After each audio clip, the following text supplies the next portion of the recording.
L'affaire Mera, la tuerie de Toulouse, s'est invité bien sûr dans la campagne présidentielle. Quelles vont être ses conséquences dans cette campagne présidentielle?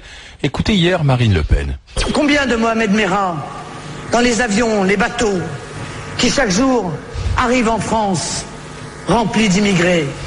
Combien de Mohamed Merah parmi les enfants de ces immigrés non assimilés, sensibles aux thèses les plus radicales et les plus destructrices?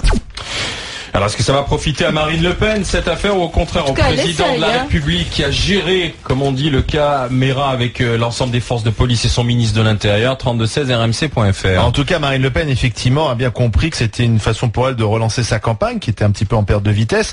Mais bon, moi je trouve qu'elle se trompe, je sais pas ce que vous en pensez, mais Mera, il est français. Et je crois que sa mère était aussi française. Donc on est loin de l'immigration, ça n'a rien à voir avec l'immigration, Mera. C'est un type qui, il faut voir, il y a d'autres causes, mais je vois pas bien le lien qu'elle fait avec les immigrés qui arrivent par bateau en ce moment. C'était pas le cas de Mera. Donc oui, je pense que Marine Le Pen, de toute façon, elle a essayé d'autres thèmes dans sa campagne. On peut pas dire que c'était une réussite. Rappelez-vous quand même, elle était très haut en mars 2011, au moment des élections cantonales. Et actuellement, quand même, elle patine. Elle s'est même fait doubler par Mélenchon dans un sondage.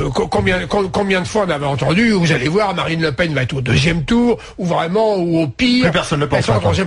Elle a fait une très mauvaise campagne. Elle a voulu aussi, finalement, s'approprier une partie de la République. Elle a voulu se mettre à parler économie et finances. Et vraiment, c'est une catastrophe. Donc là, finalement, elle a fait un meeting classique du lepénisme. Elle est revenue à la sécurité pendant une heure et demie. Mais attendez, elle propose une aberration. Quand elle dit qu'elle va ramener l'immigration de 200 000 à 10 000, mais quel est le Français, quel est l'électeur qui peut gober ça? Mais c'est objectivement n'importe quoi. Il y a des chantiers qui vont s'arrêter. Et en plus, c'est du mensonge, et c'est une erreur sur le plan économique et financier. Il y a une étude qui a été faite très sérieuse récemment qui prouve que l'immigration légale, ça, c'est bon pour les comptes de la Sécu.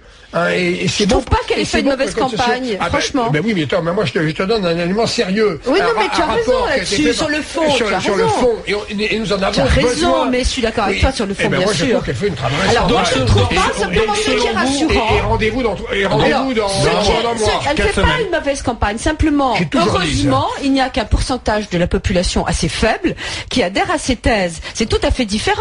Mais elle a pas faux surtout. Mais attends, mais non, elle était à 20 points il y a un an, elle baisse. Elle est à 14 oui, ou 15. parce que là, tout d'un coup, on arrive dans un principe de réalité, donc, que c'est vrai, il a parfaitement raison, Jacques, que économiquement, ces thèses tiennent pas debout. Mais je suis désolée, il y a aussi des éléments qui sont bons. Elle ne dit pas que des bêtises, je suis désolée. Vous écoutez, et sa campagne n'est pas mauvaise. Si elle dit que le ciel est bleu en ce moment, elle le dit souvent que le ciel est bleu.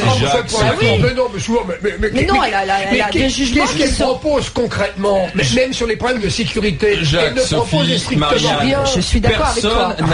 Personne même n'a intérêt à exploiter ou à tenter d'exploiter politiquement cette tuerie de Toulouse et de Montauban. On a tous besoin d'unité en fait. Oui. Et moi c'est pour ça que ça m'est insupportable de voir la récupération. Moi j'ai envie surtout qu'on me dise que nous faisons tous partie du même pays et cette récupération est très dangereuse aussi pour celui qui voudrait vraiment récupérer. C'est pour ça aussi qu'Eva Joly fait des déclarations qui à mon sens sont scandaleuses.